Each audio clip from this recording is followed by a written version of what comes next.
But that said, I think we've kind of exhausted our capabilities at this spot, and it's probably time to move on.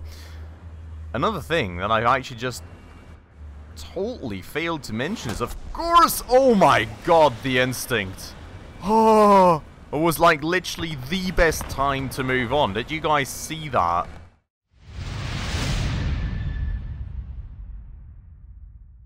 Alright everyone, hello and welcome back to another episode on War Thunder, and today to an episode on the CV9105 TML, the top of the line Swedish premium, coming in at 9.0.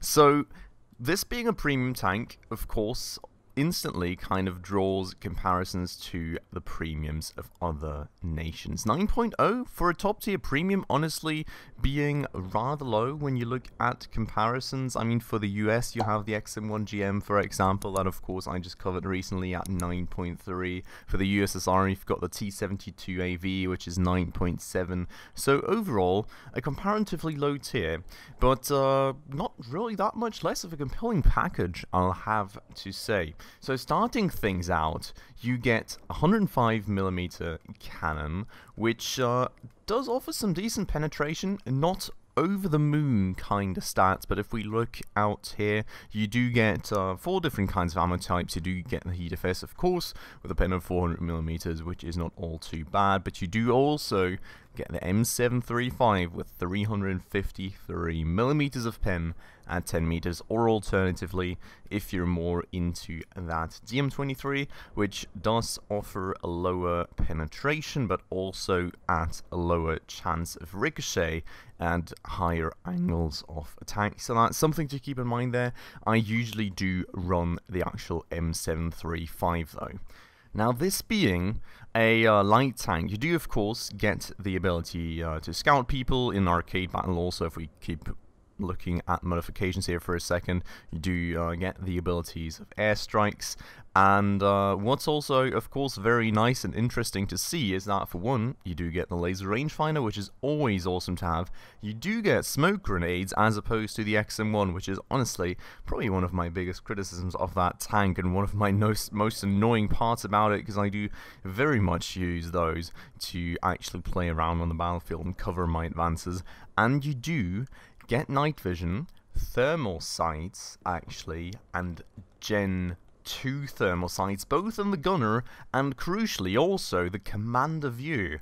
So that at 9.0 is actually pretty darn good. I mean, compared to the XM1 with Gen 1 thermal sight only in the gunner's view, that is very nice. It's more at a tier of the T72AV, which is at the very end of the day, 0.7 of a BR higher that has got those same feats. So very nice to have that there, and certainly one of the more standout features of this tank, because other than that, I would say it is probably overall rather average. It is a light tank, as I said, so you don't really get much of any protection in terms of armor. I mean, if we look here, you get like 20mm across the board here, well, 35 here for the turret face, but overall, as you can see here, it's very low protection. I mean, you've got 5mm right here, and if we look at X-ray, there's nothing behind this either, so this could probably be penned by machine guns partially even. You do have some RHA right here that will maybe protect a bit more against machine guns from the lower side, but the turret side is not protected in terms of that at all. So that is very much one fragile tank right there. Only thing really maybe potentially shielding your crew off a bit is that you have the transmission and the engine in the front right here, so that will soak up some damage, but I already did a little look at protection analysis earlier, and not really even heat of S is really being totally stopped by it. While a lot of the projectile, as you can see, is being swallowed, you will still get injured and dead crew members most of the time, and well, then looking at APFSD, is that just pretty much goes straight through. So that is certainly something to watch out for right here. Looking a bit further at the X-ray, you do get a bit of RHA here in between the engine and the actual tank, so you are somewhat shielded off from fires a bit. That does at least help a bit, and you also have all the ammo of this tank at the back. Now, the loadout of the ammo rack did actually get patched by Gaijin a few months back, I think. Initially, as far as I remember, this tank, you used to have all the ammo back here in this storage rack, but you do now have a smaller storage rack in the turret. You've got a side rack right here, another one right here, and another bit right here. So things are a bit more spread, but it is all mostly in the back. So if you're being hit in the front, there's usually overall a rather low probability, I'll have to say, of you actually instantly blowing up due to an ammo rack. So that is a nice thing about this tank, but, well, honestly, still a very fragile one. I don't think I've had too many hull breaks in this thing yet, miraculously, but I would think that it is probably a rather high probability behind that too, given that there's literally next to no armor anywhere on the tank to speak of. Other than that, looking at the rest of the stats, turret rotation at 25.1 degrees a second, honestly nothing crazy, I think pretty average or maybe even a bit slow for this tier. You do get a pretty decent vertical guidance, -7 to 20 degrees is not all too bad, nothing all too crazy either though. Pretty average reload rate at 7.7 seconds too, and as I said, absolutely no armor.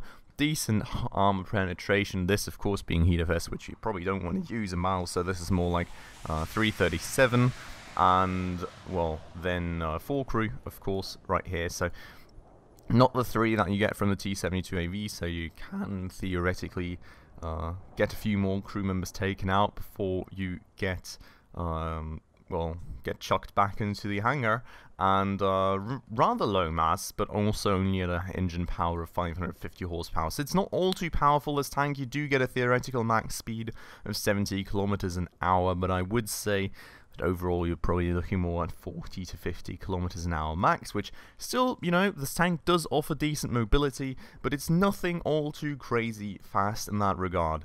And that's why I'm also saying, I think in most of these regards, this tank is really mostly rather average. You do get an average mobility, you do get an average firepower, you do get next to no armor, so I guess you can't really call that average. That said, at that tier, you've got a lot of Leopards, you've of course got stuff like the XM1, so you know, low armor at that tier is not really all too uncommon, even though of course you do have different approaches, with for example the Russians going a different way, but well, I mean, I wouldn't say there's anything majorly crazy to speak of here in terms of any huge standout points, except for that tier 2 thermal vision, both in gunners and commander sight. And if you know how to leverage that, that is probably going to be a very, very nice thing to have. Also, one last interesting thing maybe to quickly speak about is the alignment of the grenade launchers. As you see, you've got 8 right here facing the front, but you do also have a set facing the rear, so in theory if you keep that button pressed you'll instantly have a cloud of smoke all around the tank, so that is an interesting possibility there. It does also mean though that once you've discharged the first set of smokes, you'll have to turn that tank turret in case you want to smoke up any further in front of you. But that's it for maybe a quick little introduction to this tank. Let's now have a quick look into some gameplay and see what it's all about. Alright, and here we are in our first battle on Hurtgen Forest. Not really a map that I feel we can leverage the strengths of this tank all too much, but let's see how we will fare. First thing that you will notice is the pretty decent mobility of this tank. As you can see, just with a slight tap of the A and D buttons, this thing does go from left to right very quickly. And then second thing you can see is that awesome Gen 2 gunner sight and commander sight. So very, very awesome to have right there. Very nice and crisp. I always do love my Gen 2 thermal sights a lot. So that's certainly very helpful in most situations, and that at this tier honestly pretty unprecedented. Another thing to kind of probably mention is the rather limited FOV and zoom capabilities of the gunner sight. As you can see right here, I cannot really see all too much like this. I do occasionally have to swap into my binocular view as well to keep an eye on things. That said, does seem we have got an enemy on the left side here. Does also seem like we cannot really see him from here. So that is very interesting. I hear a tank coming in. I see the tank coming in. I totally didn't kill the tank coming in because I am using heater vest apparently. That is of course a bit of an issue.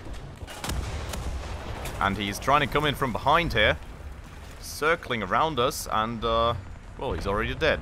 So that's good work from my team there. Not too great work from me because of course I kind of messed up my ammo loadout. Now as you can see, I mean, I'm taking 2 bullets of heat of S, and for some reason also 2 bullets of Hesh just in case.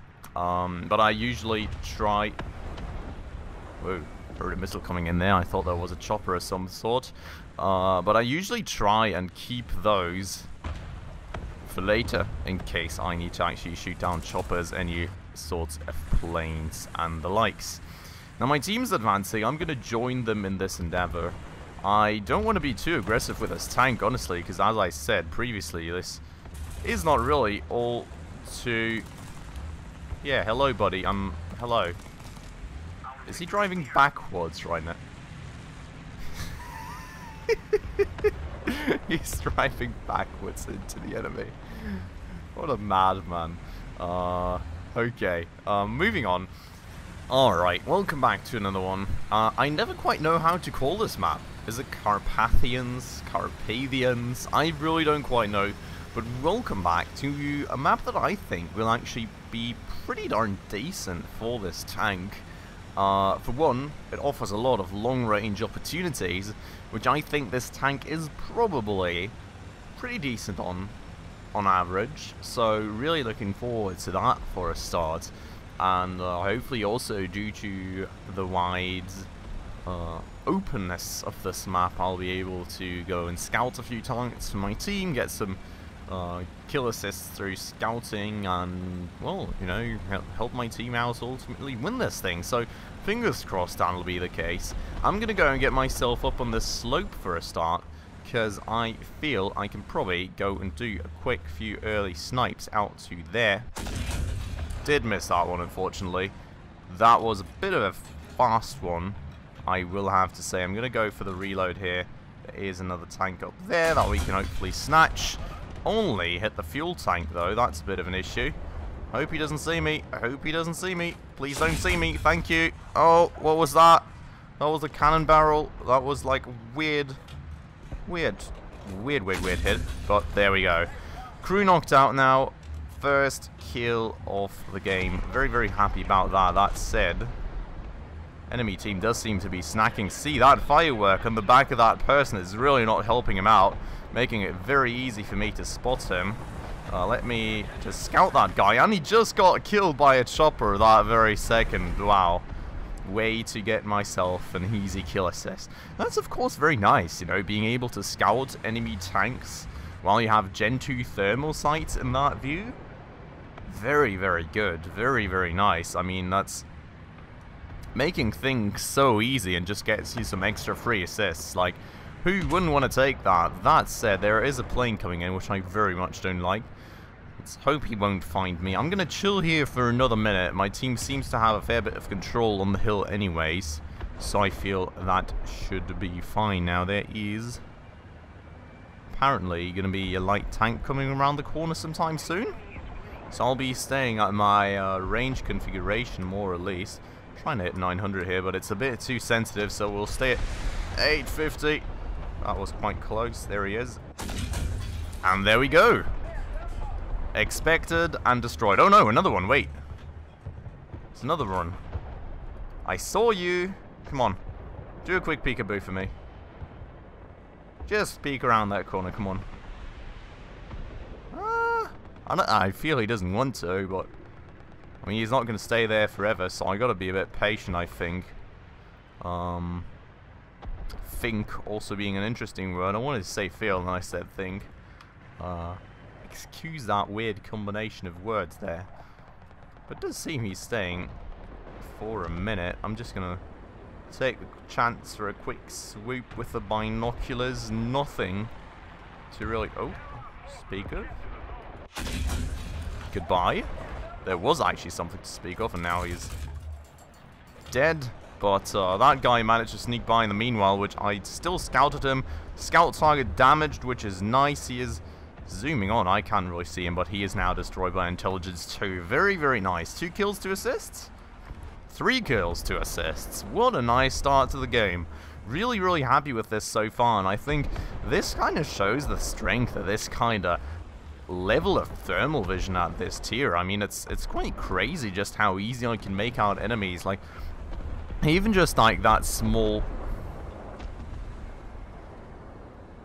I think that was like the chopper or plane or whatever that was, I'm pretty sure. But even just like the small silhouette of that tank poking slightly, I could easily see that and make him out or know he was coming, which well, with a smudgy view of an XM1, I may have as well thought that's a wreck or something, or well, not actually a thermal image. So very, very great to have. But that said, I think we've kind of exhausted our capabilities at this spot, and it's probably time to move on. Another thing that I actually just totally failed to mention is, of course, oh my god, the instinct. Oh, it was like literally the best time to move on. Did you guys see that? Oh my lordy lord.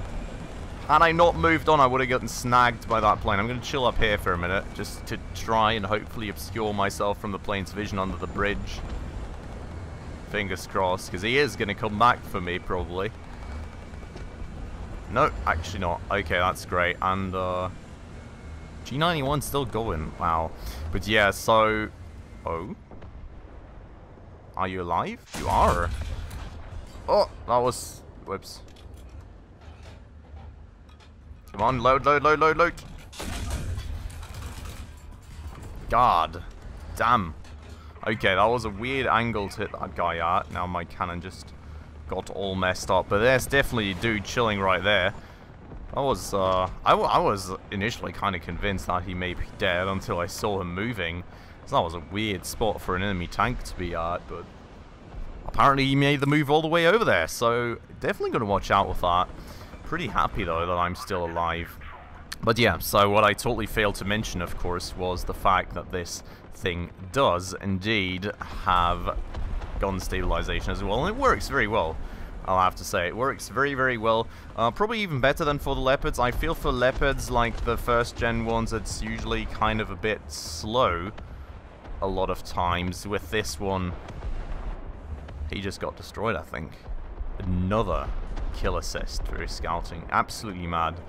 But yeah, with this thing, the gun barrel moves up and down very, very fast for its time, especially compared to like first gen Leopards. I'm very, very happy with the gun stabilization overall. With that said, I'm going to move up again. My team's overall not doing too great, unfortunately. I'll have to say, like, we are getting murdered pretty hard right now. And, that was a scary one. I think there's another person around this corner, isn't there? Okay. And, hopefully cover our buddy. Yep. Number 1. That's a Leopard down. No, that's the M48 GA2, actually. Oh my god, maybe not. Where in the world did that come from? Oh, there he is. Oh my god. Wow. Okay. That was quite the hidey hole there. I'm not sure what caught the shot, but something did. That was weird. What caught the shot? Oh my god. The radiator. The radiator caught the shot and somehow deflected it from the bulk of my ammo. Wow. Thanks, radiator. Appreciate it. That's a very slim possibility to hit that spot right there, but he did, and I appreciate it a lot. I'm pretty happy with that. Artillery just missing me by an inch there, and death just missing me by an inch as well. Alright, welcome to Carpathians. Carpathians? Whatever. Well, welcome back to this map right here once more. So this one right there. As you can see, we are now on the other side of the map, but well, this map has treated me pretty well once today, so I'm kind of hopeful that maybe it'll treat me rather well a second time. We are going to do sort of the same approach we did the first game, I think, just from the other side, hopefully without being nicked by absolutely everybody. KPZ-70 already blapping a BMP-2M halfway across the map. Absolute madness. Now you can see I am honestly, comparatively to the rest of the field, very far up ahead. And that's, well, due to my decent acceleration, mostly, I would say. You know, we've got a decent horsepower per ton ratio in this tank. It's just that overall top speed is really not that impressive. But, you know, in terms of actually getting up to speed, it's not all too bad. Also, there's somebody chilling at sea, killing tanks, and no more. Good night, Radkampfwagen 90. Was great having you around, mate. Now, there was a Black Panzer 57 right there. Emphasis being on was, because we just nicked him out of this world too. And that's 2 for 2. That's another one right there. It's a fire, fuel tank, and track. I'm not sure he's able to get his gun down here, but he is still able to pull it back because we did not damage his engine or kill his driver doing that, unfortunately. Alright, and welcome to Mozdok, which is what feels like a very rare map on the Wharf and the servers these days, to be honest. Like, past years, well, like years back, I think when Ground Forces kind of started, I feel I've seen it a lot more. But these days, honestly, not really that frequent of an occurrence, rather, as we missed the rad right there, just as the rest of our team did. Can I? Thank you. There we go. Fire, fuel tank only, though. Not the best hit for us right there. Let's quickly get the gun in right there before the missile hits us. Was a glide panzer right there. Scary encounter, but luckily went pretty well for us. Now, that doesn't help, mate. I cannot see a thing. Wait, was that only his bullets? I thought there was a tank, but I think it was only his bullets impacting previously. That kind of made it look as if there was one. I'm going to move down into the riverbed here, I think, and under the bridge and get myself onto the flank of the map. Now, we do have a tank out there, though, which we just crit. Commander, gunner, cannon barrel, very nice. Gonna try and hit him again. We did, but not in a desirable way, to be honest. He smoked up. I think he may still be there. No, he moved on, I think. Maybe not. Well, we're going to try one more shot, but I think he moved on. Yep, he moved on. Unfortunate. Unfortunate. Second shot didn't quite do what it was supposed to do. Now, that all is tank wrecks, I'm pretty sure, so I'm not going to worry about that. This thing, though, not a tank wreck. Ricochet right there. Seems to be moving. Gonna try another one. Did crit him right there. Fire. Not quite sure where he's at. It feels like there. Yep. I think I'm aiming a bit too high up. There he is. And I missed. Ah, God, he's moving. Come on, come on, come on, come on, come on. Nope. Great. Another one missed. Another one nearly killed, but not quite, unfortunately. Alright, everybody, and welcome for my quick conclusion now on the CV90-105 TML. Now, as I started out, as I said, I mean, this tank really is quite average if you look at it from a lot of ways, you know. Not the greatest of speeds, a good bit of maneuverability, but nothing special for a light tank, very little armor, very average reload, very average turret rotation, very average survivability, honestly, for a light tank. So, it doesn't really feel like that much of anything special first looking at it. But I think the most special part about this tank really is that Gen 2 thermal vision. I think it does enable you to do a lot of things, especially with the thermal vision in the commander side at this tier. I think being one of the biggest advantages, because you can just spot things across hills, across crevices, across rocks very easily, either for your team, help them out that way, rack up a lot of assists, or for yourself, and just pop up out of nowhere where people didn't expect you. So I think while looking at it at a first glance, this thing is pretty average, honestly. With a lot of practice at it and a good bit of skill involved, you can probably make a good bunch out of it if you really learn to use the advantages of this tank's visual system to your advantage. Other than that, I think it is really a pretty average tank, but nothing that I wouldn't really necessarily recommend.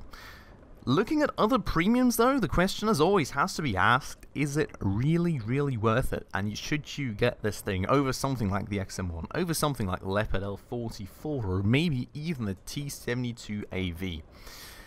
And I think for the first two, the question really kind of more is, what do you prefer in terms of gameplay? If you do really like this extreme glass cannon style, I mean way more even than the XM1 or the Leopard L44, then this thing is certainly one for you. But you gotta regard that it can be pretty much killed by everything. You take machine guns to the side in the wrong spot, you probably die. So you do have to learn to play around it. But if you're willing to take it, if you're willing to put in the practice time to kind of get up to speed with it and learn to use its advantages to your own advantage, I think you can make a lot of things happen with it. But I wouldn't say that it's like particularly way better than the XM1 or the Leopard A1A1L44. I think they are all on a rather level playing field overall, and picking one or the other is probably just personal preference in terms of slight variations of playstyle. Looking at the T72AV, I think the answer is probably the same as for the XM1. If you don't care about nation, I think the T72AV probably is still the better one, you know? Not by a huge margin, but just given the higher base BR, I think, just looking at this quickly as well, I think the rewards you get in terms of RP and money should be better as well. Actually not. Quite the same level. In fact, exactly the same level. So that's nothing to worry about then. You are getting the same rewards. But I think the package of the T72AV is probably a little more compelling with that Mango round, with the extra MGs, with the extra armor. If you're going to pay the same money for it, I think go for the T72AV. If you care about nations, I mean for Sweden you don't really have much of any choice anyways if you want a top tier premium tank. And I do think it's a very solid choice. It's certainly, if you want a premium tank to grind out Sweden, definitely go for the CV90-105. I think, honestly, the STRV-103-0 is probably a decent option as well. But then again, not really too uniquely distinct from the STRV-103A, so gotta keep that in mind. But if you want a top tier tank to grind out Sweden, the CV90-105 certainly is a solid option, and if you play with it a lot, if you do grab a bit of experience in War Thunder as well, and you just learn more about the ins and outs of this tank, I do think you can have a hell of a great time with it. So, that's kind of it then, for my comparison.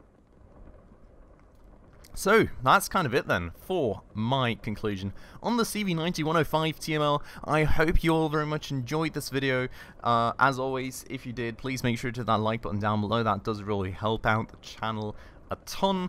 And, well, if you haven't done so already and want to stay around for future upcoming episodes and War Thunder and many other games, also definitely make sure to hit that subscribe button right down below, as well as that bell icon right next to it to stay up to date on all those future videos.